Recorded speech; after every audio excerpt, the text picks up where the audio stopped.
Thank you, everyone, for attending today. I'm Dale Roberts. I'll be the moderator of this session, which is being a foundation champion. And now I would like to introduce your trainer, the one, the only, Howard Stiggles. And here's Howard. Thank you, Dale, and welcome to everyone. This is obviously a first-time thing, and due to the circumstances, instead of being all together, we're going to do this by Zoom. So thank you all for participating, and hopefully you'll get as much out of this as we could in a classroom. So the real key is, and I'm the district foundation chair. So I've spoken to many clubs. I'm more than willing to speak to more clubs about this, but the real hope is that you, as members of Rotary clubs, can also be champions for the Rotary Foundation, and we'll talk about what that is and how you can do that and be able to answer questions that you might have and give you resources to help you with that position. So to begin with, we're going to ask two poll questions. This will give us a little feel for who the audience is. So we're asking, are you a Rotary Club Foundation Chair? And how long have you been in Rotary? So slightly more than half of you are not Foundation Chairs. So I thank those of you who are Foundation Chairs. And obviously, all the others were either past Foundation Chairs or have the potential to be a Foundation Chair. And we have a little less than 20% have been 5 or less years. We have the majority of people have been in Rotary 15 years. So hopefully it won't take everybody 15 years to understand the foundation and move forward on that. Or maybe it's the other way around. At 15 years, you still don't understand the foundation. But hopefully today we will advance your knowledge in that area. So just as overall, Rotary International, as we think of as the Rotary clubs, and the Rotary Foundation are partners. They're actually the world's greatest partner. The foundation is the charity vehicle, the charity funding for Rotary, and thereby supports most of the functions of what we do around the world. It's really, in my mind, it's one of the world's greatest partnerships that keep us working together between the Rotary International and the Rotary Foundation. International is run by a board of directors, and the foundation has a board of trustees that run it, who are appointed by the Rotary International director. This is the mission of the Rotary Foundation: advance world understanding, goodwill, and peace through the improvements in health, supportive education, and the alleviation of poverty. Really a general statement about what we as Rotarians do every day, whether it's in our local community or whether it's around the world in supporting of other people. It's obviously key to the whole concept of us of service above self. So it's really a mission of the foundation, but it very closely mirrors the foundation, the club missions also. I can talk forever about how great I think the foundation is, but using some outside sources, Charity Navigator, which is really the premier entity that rates nonprofits. And you can go to their website and look up any sizable nonprofit and get their ratings. But we, with the Rotary Foundation, our foundation is 4 stars, the highest possible rating now for 12 years in a row. So they think very, very highly of what we do, how we do it, the stewardship that we have in running the money. The other one, as many of us know, the Bill and Melinda Gates Foundation matches $2 to every $1 that we put in for the End Polio Now campaign. That again shows their, the largest philanthropic group in the world, their support of the Rotary Foundation and what it's all about, and giving a check mark for us and what we do.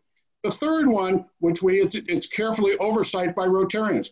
These are people who live and believe in the 4-way test and the actions that they do that make sure that how the foundation is run and how the money is used is done by Rotarians and done based on the 4-way test. So I'm going right to the key thing of what you as a foundation champion, what are your key roles in doing it? And the number one is, of course, lead by example. That we want you to help support your club and Club the Foundation in your giving program. There's no given amount of money that we're asking for, but you need to show your example on how the foundation works and what it's all about by giving it. You need to understand how the foundation works, and one of the ways we'll talk about is the 3 buckets, and you need to be able to explain it to club members. I won't go through the full presentation here, but I've got it available for you to get if you want to be able to show it in your club meeting or some other approach, or I'm more than willing to zoom into it also to share that with you and your club. In just a couple charts, I'll show you the 3-bucket chart to show you how it's done. Rotary, each month of the calendar is designated for a different activity or different function with Rotary. November is historically and will continue to be Rotary Foundation Month. So it's important for clubs, and your role as a champion of the club, whether you're the foundation chair or just a champion, is to work on having a program in November so that your club members and all of Rotary can understand the foundation. The second date that's very important to us as Rotarians is Polio Plus. October 24th is World Polio Day. And it's done that way because it's the birthday of Salk, the creator of the vaccine. So that's another day that you got to put on the calendar, right around October 24th for your club to do something special for Polio Day and to have either a meeting, have a fundraiser, or some other activity. So these are just key things. The other one is to motivate your club members to giving. The term we use in Rotary is E-Rate, or every Rotarian every year. And that's part of it. It's our foundation. It's really what makes Rotary what it is. And in doing that, what we're asking for is only $25 minimum from every member. So in our district, which is approximately 4,600 members, we're hoping to get a minimum of $25 from every one of those members. And they have the club average more than $100 a year. And that would therefore recognize your club as an every Rotarian, every year club. And so the $100 obviously comes from those members who are able to give and willing to give more than just $25 a year. Sharing Rotary stories is another key function. The Rotary is really the best things that gets people to take action is the fact when they hear about the good it does, whether it's a grant that your club's done, either district-wise or global-wise, whether it's one that you've heard about from somebody else. Our new magazine, the Discover 5020, has got some great articles every month on the foundation, what the foundation's all about. And not everybody's reading that, unfortunately, but it's clearly got the key stories that you should be able to share with club members. You also want to make sure you're able to update individuals on the Paul Harris status.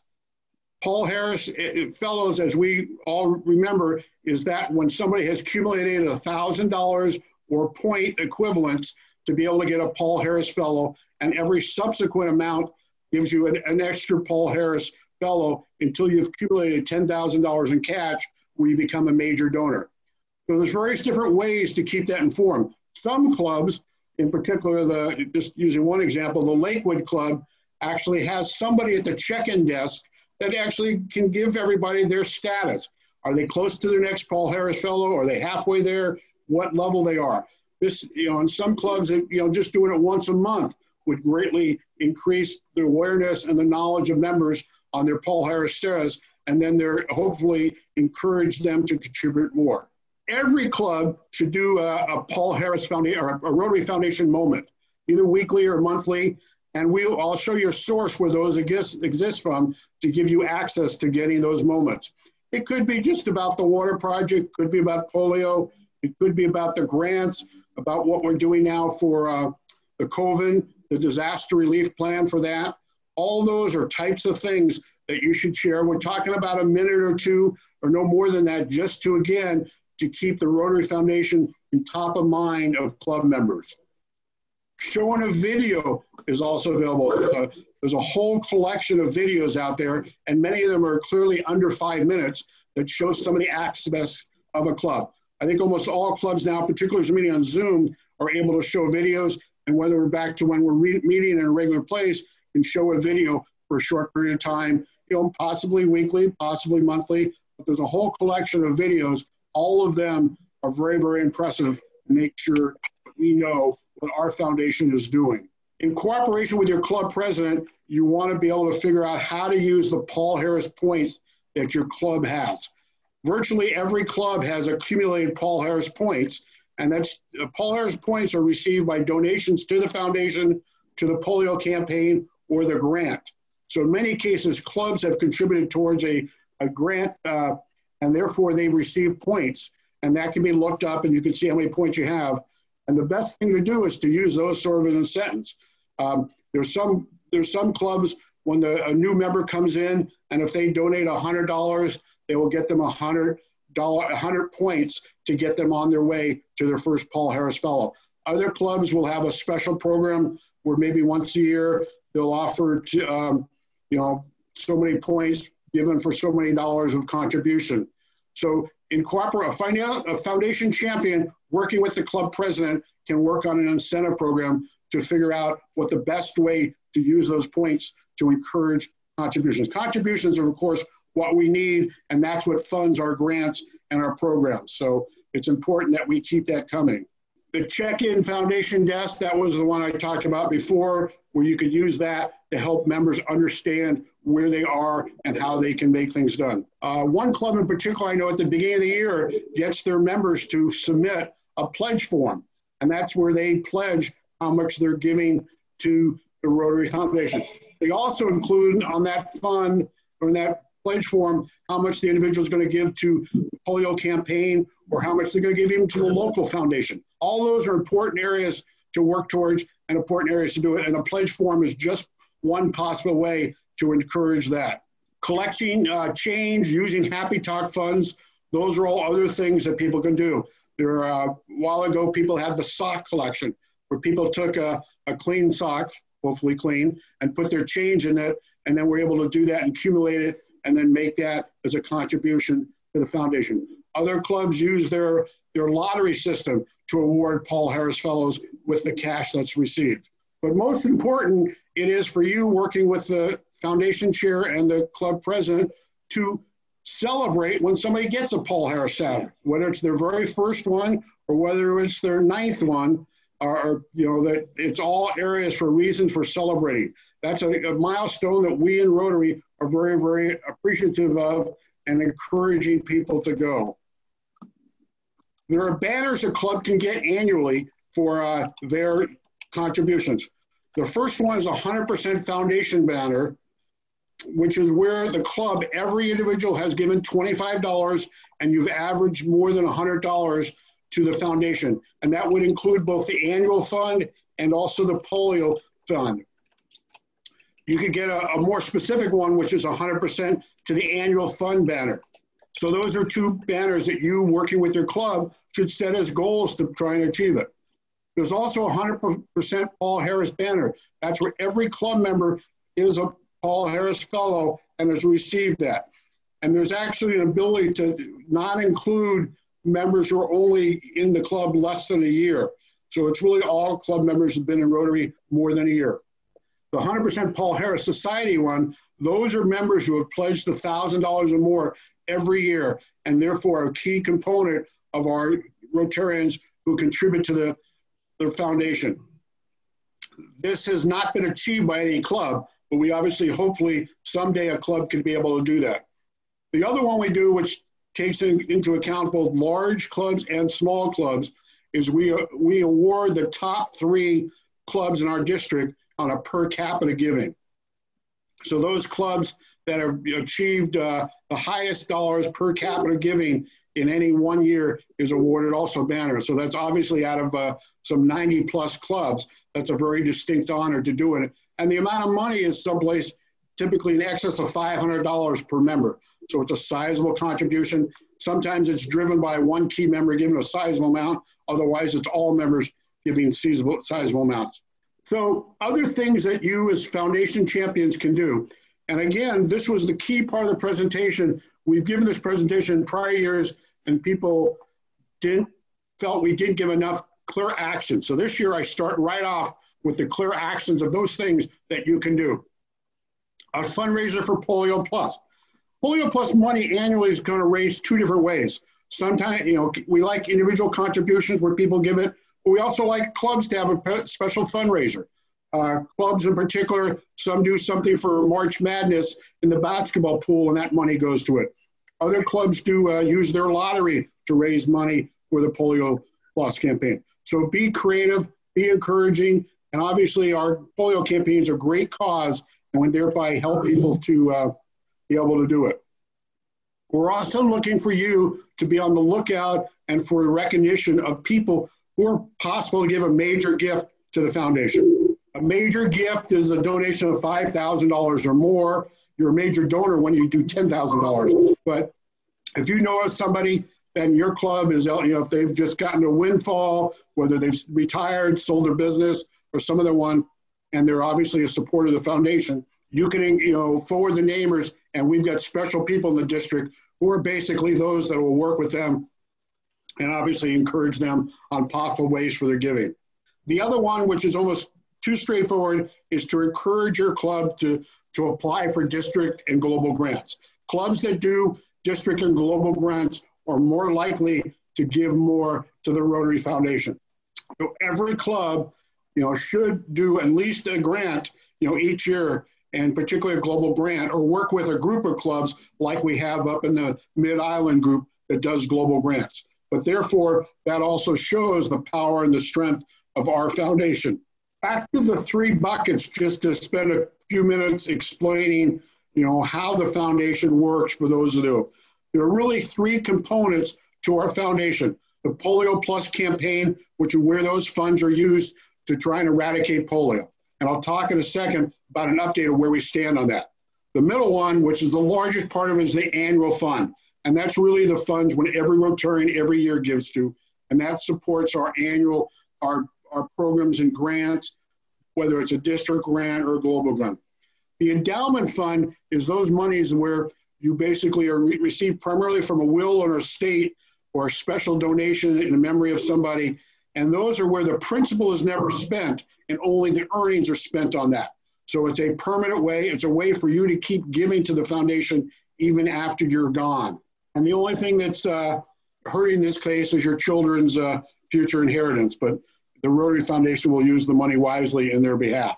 What happens though, and this again is the one chart out of the whole series of things, I think as many of those people of us know, is the annual fund collects money for 3 years and on the 4th year then releases it.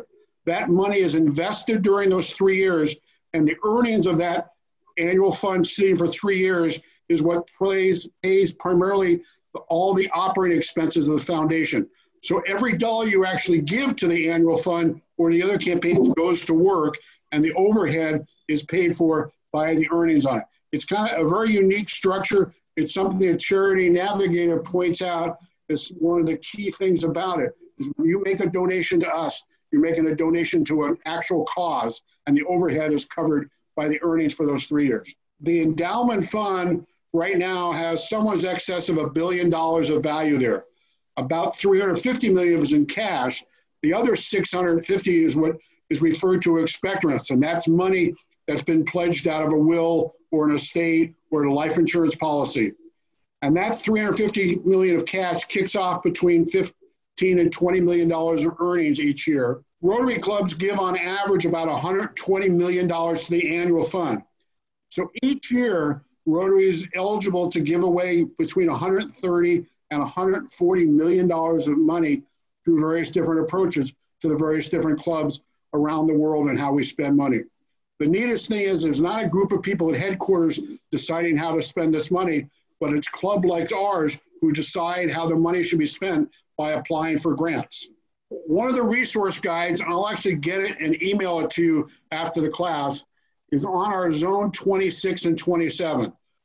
Our district is part of a group of districts in Western United States and including parts of Canada, which are Zone 26 and 27. Their website, which you can achieve by just Googling Zone 26 and 27, there's a lot of resources there, and one particular one is foundation resources. And this is a multi-page, I think it's about a dozen pages of PDF with active links on it that you're able to get on and be able to see what's there. And you'll get, each of you after the class, I'll get out to you a copy of this, and then you can go back to the zone site to keep it current. They do update it as things change on it. But there's a site there for districts and supports, there's video links on it, there's Rotary moments on it, pretty much all the key parts of what you're looking for in resources that you can use to help you. It's an excellent document, something unique actually to our zone in Western United States to be able to do this. But It's something that you as a foundation champion should have, on your hands and that ability to do it. It's actually best to have an electronic copy of it because therefore the links are live and be able to do it. But this is the Zone 2627 Rotary Foundation guide on being able to do things. Polio campaign, as we know, is the #1 project of our foundation, and it's something that Rotary's been working on since the mid-'80s. So we're there. It's taken us as long as we want it to, but Rotary doesn't give up. We are going to continue to work the issues until we've succeeded in eradicating polio. And as I mentioned earlier, for every dollar that we contribute, and Rotary has pledged to give $50 million a year, and that's about $1,500 a club, given the number of clubs that we have around the world. So we're looking to give each club to give a minimum of $1,500 a year to the polio campaign. And Bill and Melinda Gates will match that for $2 for every $1. So our $50 million, they will match with $100 million, which therefore gives $150 million to ending the campaign to end polio. So we're encouraging people to do it. And as I mentioned earlier, October 24th is the World Polio Day, and a day that we should recognize, celebrate, and appreciate all the work that's being done on it. Unfortunately today, because of the virus, our work on eradicating polio has taken somewhat of a hiatus. Right now, it's only active in 2 countries, in Afghanistan and Pakistan. Year to date, you can see the numbers of what the cases have been, and this is actually updated as of about yesterday on where it is. If you want to know the status yourself, if you go to the website endpolio.org, on that each week, approximately on Thursday, they come out with the current statistics. Shown on the top of the chart, there were originally 3 viruses that cause polio. The world has eradicated both polio type 2 and type 3, and the only one remaining in this active part of the world is the virus type 1. One of the benefits of that is it makes the vaccine simpler because that's the key one that we're focusing on and being able to eradicate it. It's a real challenge in these last 2 countries to be able to do it. It's obviously a war-torn area. It's very rural. It's in the mountains. This is the region, and it's a very narrow region of where it's done, and they're attempting to make the region smaller and smaller, basically right along the border there of where the 2 countries exist. So right now, because of the virus, they're not able to do vaccination plans going around to do this because of the fear of spreading the virus. But they're close by, they're still doing their surveillance, still doing the monitoring, and being able to do it. So you as champions, knowing the status of polio, being able to update your club, using the website endpolio.org will give you information to be able to communicate that to your club members and encourage contributions for it. So we still need money to help surveillance and keep it going. Interesting enough, in January, just ahead of when the virus started impacting the world, Rotary had a major inoculation plan in India, and they inoculated 175 million children in the country of India. An amazing accomplishment in any light, but done by Rotary to make sure that the virus will not come back and spread. That's one of the things you fear. Without solving it, without eliminating it, it's only a plane ride away, as we know by this virus and what it has. So there are many stories of similarity between the work that was done on polio, the status of people, pools being closed, public parks being closed. So it's almost a deja vu in the ability of what's happened and those things related. Particularly if you talk to a polio survivor, they will talk about the similarities of this. And as many of us have seen pictures of the iron lung, which was used back then to help people breathe. What we do today with a ventilator is just another version of the iron lung. The iron lung was an external breathing machine that by compressing and uncompressing helped the body breathe for it, where the ventilator today goes inside the body and basically by pushing air and pushing out does the same thing to help the person breathe. So lots of similarity between the issues about polio and the virus today of what's happening. We in our district recognize the need that the polio campaign is not over and we need to do it. We created a Polio Plus Society. We, along with a few other districts, primarily here on the West Coast. And to do that, we asked Rotarians to pledge that they'll give only $100 a year for every year until we eradicate polio around the world. So it's really our promise to the world and the children of the world that we will work as Rotarians to eradicate this thing until it's over and not give up. That form exists on the district website that you can download it and tells you where to send it to, and we'll get you a pin to recognize your participation in the Polio Plus Society. And we want that to grow. We have right now in excess of about 230 members of our district have already made this pledge. So we encourage you as foundation champions and others to also join in that pledge and make it happen. Back to the sharing of the foundations and what happens and that sort of stuff. Our district contributes, and these are approximate round numbers, about $640,000 to the annual fund every year. We're actually the largest district in the Western Hemisphere, and we in many cases give the largest amount to the annual fund, primarily because of the size we have. We're not the largest in per capita giving, but we are the largest in total dollars. In the endowments that we have contributed, we earn about $40,000 from that each year from the investments that are made in that, and therefore able to use that money. That money that comes back, the 640 plus the 40, is split in half. And this is what's referred to as the shared system. Half of it comes back to the district in district designated funds, or DDF as it's often referred to. The other half stays with the foundation in the World Fund. The money that we get, the $340 million district designated fund, half of it goes to district community grants. And we give out, in various different amounts, 170. I think this last year, we gave out $197,000 in district grants. And those are grants that historically have been up to $3,500 on a $7,000 spend. So if you spend $7,000, the district could give back $3,500 of that to you in a grant that you apply for and you're qualified for. Qualifications just require that your club sign a memorandum of understanding, which you'll follow the rules, and then you'll also have people who've gone to training. There's a separate, right now our training's all done online. It takes a couple hours to go through it, but it allows you to then be able to apply for it. And it's the foundation rules that require people to get trained every year.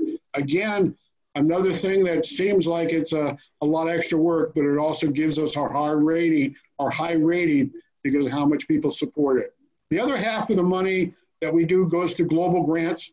We make a contribution to the Rotary Peace Centers. Rotary has 6 peace centers, soon to have a 7th one, where people in advanced master's level degree work on peace areas in that area. And we also give money to the Polio Plus campaign. So those are all in total recognize about half of the money from our district designated fund. The other half on the far side, the World Fund, goes to global grants, and the money there, it also goes to the Peace Center, and some of it goes to the Polio Plus campaign. So this is how our money is being used. Again, the money, clearly half of it is designated by clubs.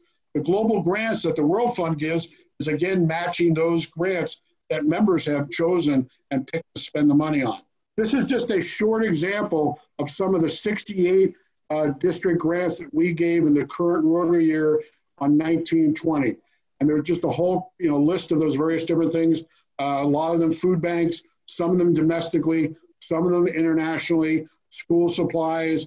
I couldn't fit all the clubs on there, so this was just a sort of a random selection of some of the district grants. So your club can do it. Again, with 68, we don't have every club doing it. So we highly encourage every club to apply for a district grant. This year, we've added a special case of the district grant for the COVID, and this allows people to spend $2,000 and get reimbursed for $1,000 for a district grant for something you're done, whether it's a food program, whether it's for PP&E, whether it's some other area to help in a humanitarian way to help grow and solve and relate to it. Rotary has this disaster relief grant available also. Disaster relief grant, interesting enough, is one that they've had. It's primarily been used for hurricanes, floods, tornadoes, or some other particular thing. And usually that's very geographically focused. And obviously a hurricane hits one area in particular and typically one district. This, of course, the COVID has not just hit one district, but it's hit every district. There's 500 plus districts around the world. So they're allocating money to every district to apply for that grant that can be used within the various clubs for supporting the COVID issue. Foundation leverage, and this is really something that makes our foundation extremely important, how you understand how the money goes. But it creates leverage that you can't get by just using your own district money. In a global grant, whereas the meat of the leverage is the fact that you get 3.5 times your contribution. So if a club or a couple clubs contribute $10,000 of money to a global grant that's approved and the rest, that we with district funds match it for $10,000, and the Rotary Foundation matches another $15,000. They're matching both the district money and they're also matching the global money, the district money and the club contribution. So that $10,000 grant becomes very quickly a $35,000 grant. Again, amazing leverage that you can get that you can't give just by yourself. The district community grants, as I mentioned, is $7,000, of which $3,500 will reimburse to you for that, and therefore a great leverage. You could, if you spent the money yourself, $7,000, you would have to be all your club money from your club foundation. Wherefore, if you applied through a grant, you could get half of it reimbursed by the district. And again, as I mentioned, we have the special COVID grant this year to help us. And if you spend $2,000, you can get $1,000 reimbursed. In the first round, which is currently open, you can only apply for one of the two grants. And the purpose of that is to make sure all clubs have an opportunity to do it. Once in about a few more weeks, we'll open it up so that clubs can apply for a second grant. Whether if they've done a district grant, they can do a COVID grant, and likewise the other options on that. Scholarship programs also that the district can use its money to do ambassadorial scholarships and global scholarships through our district money. Polio Plus campaign can also be done with the foundation monies. We have a unique structure with our Canadian clubs that the Canadian government will match also Canadian money given to these grants in many cases. That program may or may not be renewed, but as of right now, we've gotten leverage that actually, doubles the 3.5 and creates almost a 4.5 leverage. So a $10,000 investment can be greater than $45,000. Again, leverage that you can't give by just using your own club money in your foundation. So this only happens by you giving or you encouraging your members to give money to the Rotary Foundation. Here's a couple examples of current global grants that we have going on right now. The Canadian clubs and that sort of stuff are working with a club in India. A global grant requires 2 clubs, an international club and a host club in the location of where the grant's taking place. And again, another thing that gives our foundation so much reviews and so highly thought of because of the fact that we have Rotarians in country making sure the spending is done appropriately.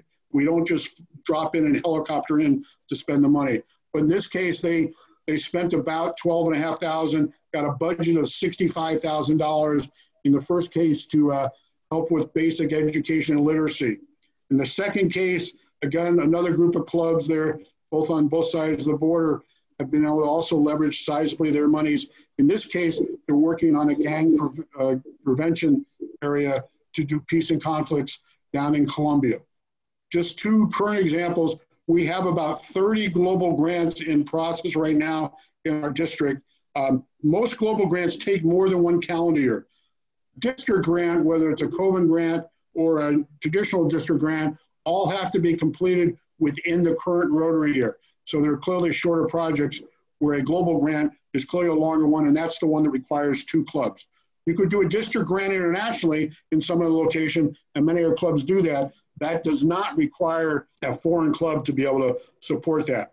We've also had 2 examples, or we have 1 working example, another one in process, of where our clubs are working with a club and another club, and the Victoria Club is working with a club in Atlanta, Georgia, and working on a grant to help them this year. So it's 2 clubs in 2 different countries, in 2 different districts, and is able to apply for a grant. And they will then reverse it and actually provide support in the Atlanta, Georgia area. So again, being creative, they're able to get the leverage that they can't get by just doing their own club donations. What can you do to continue to support the foundation? I've already talked about many of those aspects, but just to be every Rotarian every year, Very, very important, very, very key, and something that we should be proud of. Right now, we're only at about 55% of our members contribute the $25. So our goal is this year to get at least 2/3 of the members to do it, and soon to get 100% of our members to give to the Every Rotarian Every Year plan. Become a Rotary Foundation sustaining member. A sustaining member is one who gives $100 or more each year, and then whereby the Paul Harris Fellow is one that pledges $1,000 to give every year to the foundation. So the Paul Harris Fellow itself is when you've accumulated $10,000, and it could be a 1-year gift, it could be a 5-year gift. If you give the $1,000 a year, then obviously in 10 years, you would accumulate to become a major donor, and each year you would get another Paul Harris Fellow. The Paul Harris Society, as I mentioned, is the promise to give $1,000 area.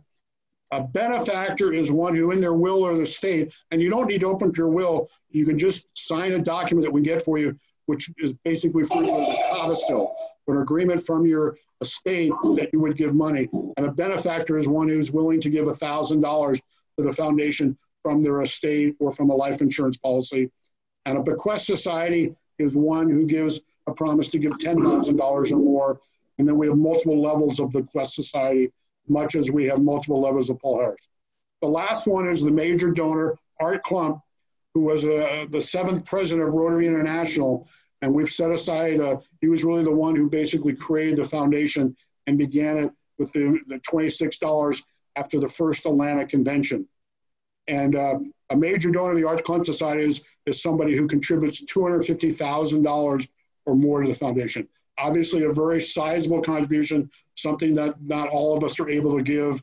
All of us probably want to be able to give that, but not able to. But there are members of our district who are Art Klump Society, and we're always obviously encourage anyone else who's capable of doing that. Our district has created another unique celebration or the pin for this, and this is the true Rotary Foundation champion. You all, by coming to this meeting, are also foundation champions, but this is somebody who not only talks the talk, but walks the talk too. And that's an individual who's a major donor. They've given $10,000. They're a Paul Harris Society member, so they're giving $1,000 or more each year, and they're a member of the Bequest Society, so they've committed to giving $10,000 or more from their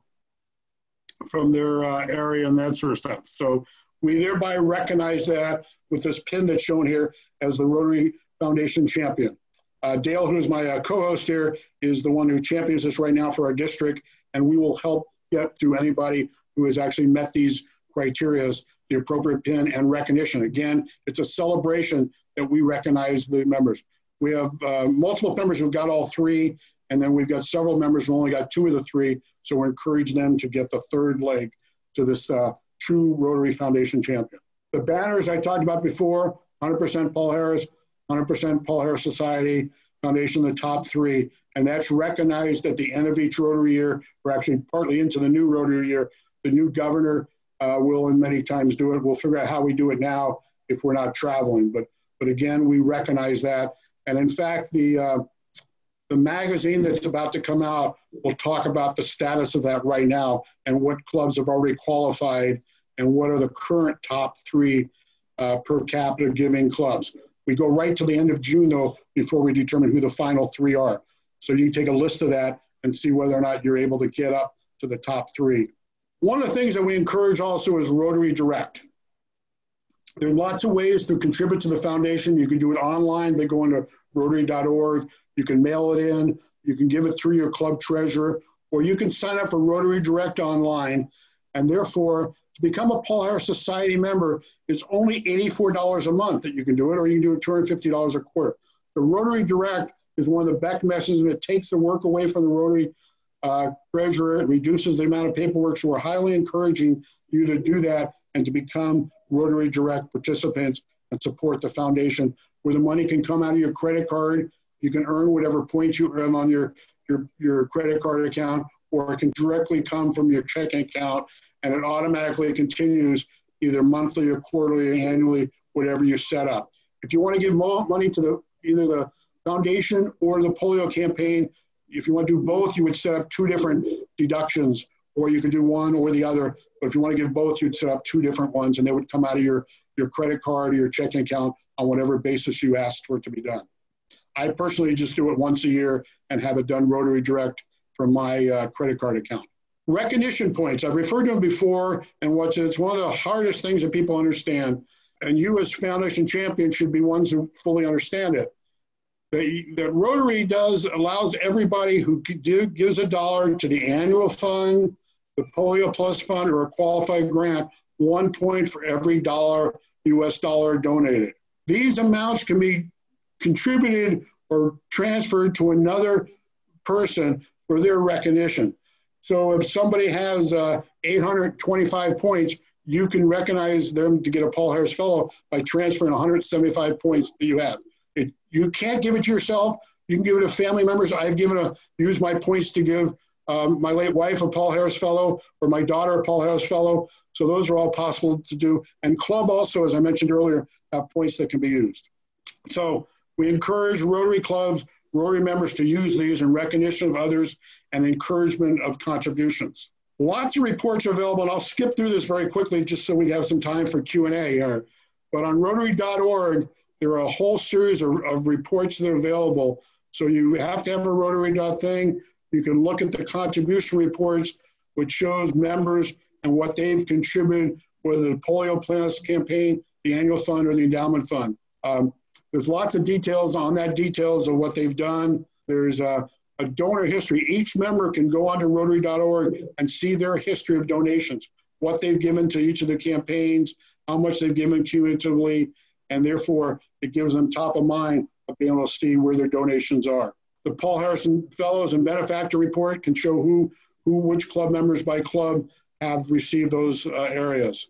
Club recognition reports shows how many members of the club are Paul Harris Fellows, how many are Bequest Society, how many there. The entries number on the far right, it actually shows the club's all-time giving, what they've given to the foundation, and these are up to date and keeping things going. So that's something to keep track of it.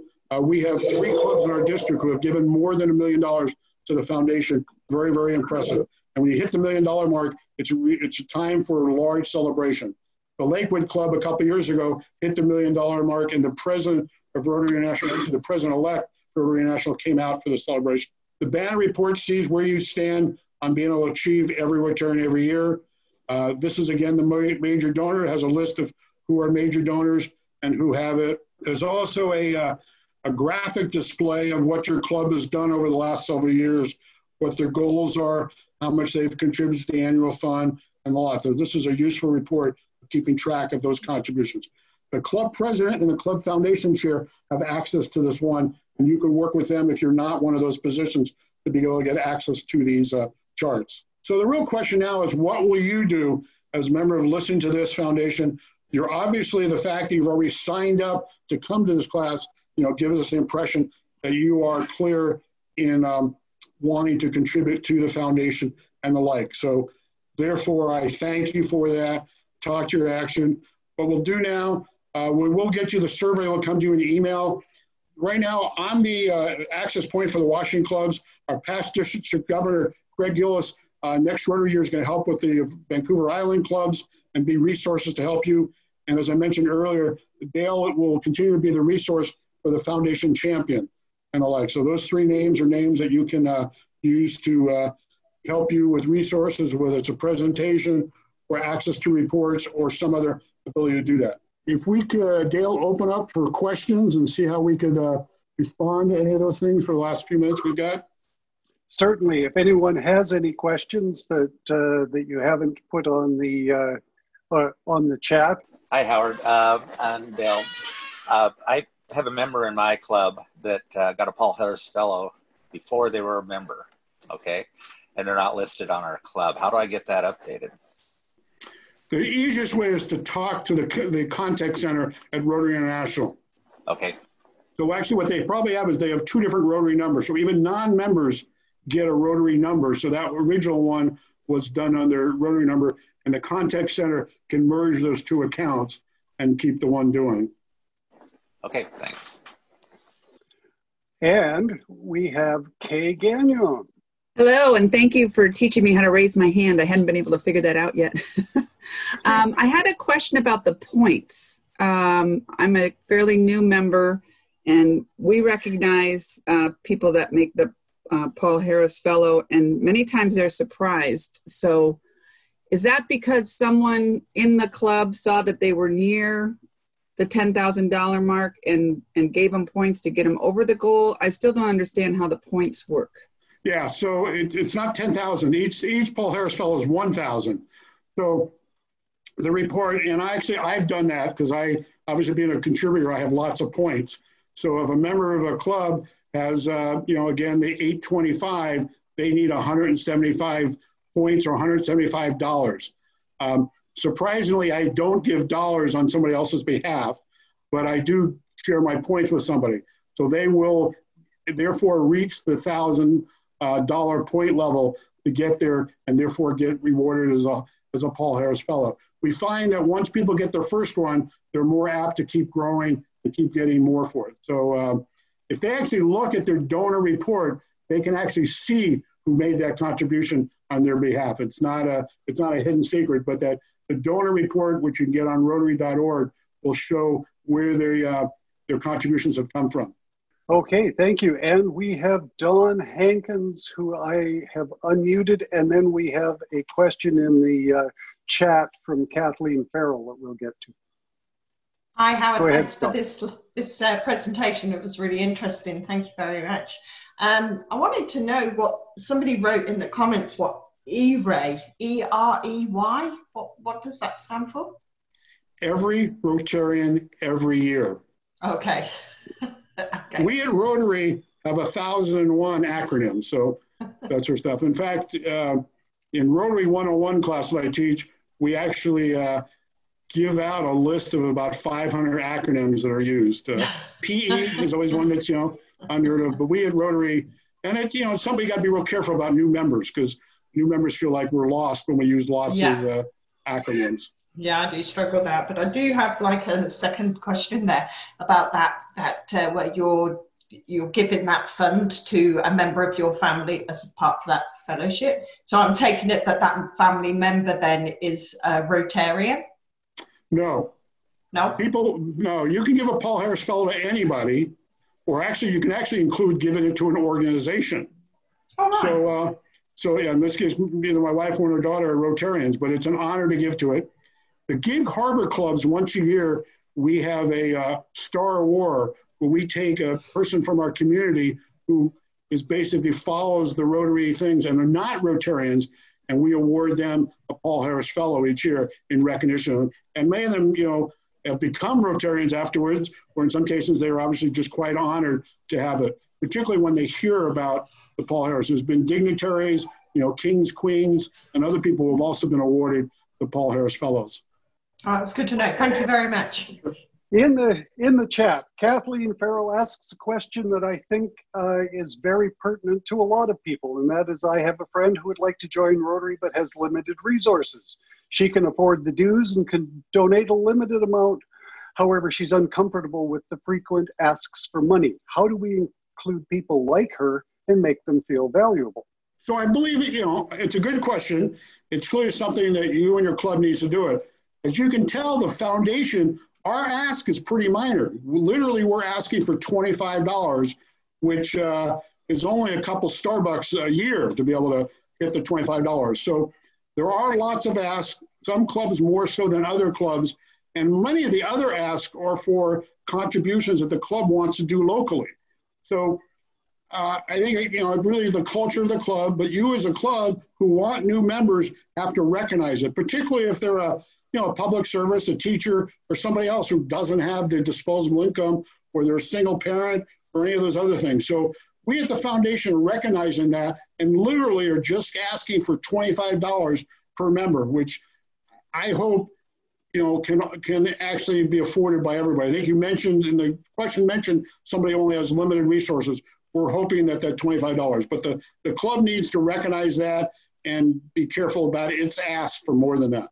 We have time for one more question, and Nita Sell wants to ask it. I just want to respond to the question of how do we involve a new Rotarian who can't give a lot of money. And what we do is encourage them to do hands-on projects. When our Rotary Club's involved in something, have them get involved there, give them lots of kudos for that, and say this is for people who can't contribute a lot of cash, but they can help with hands-on projects. Good answer, Nita. Thank you. Good to see you too. Thank you.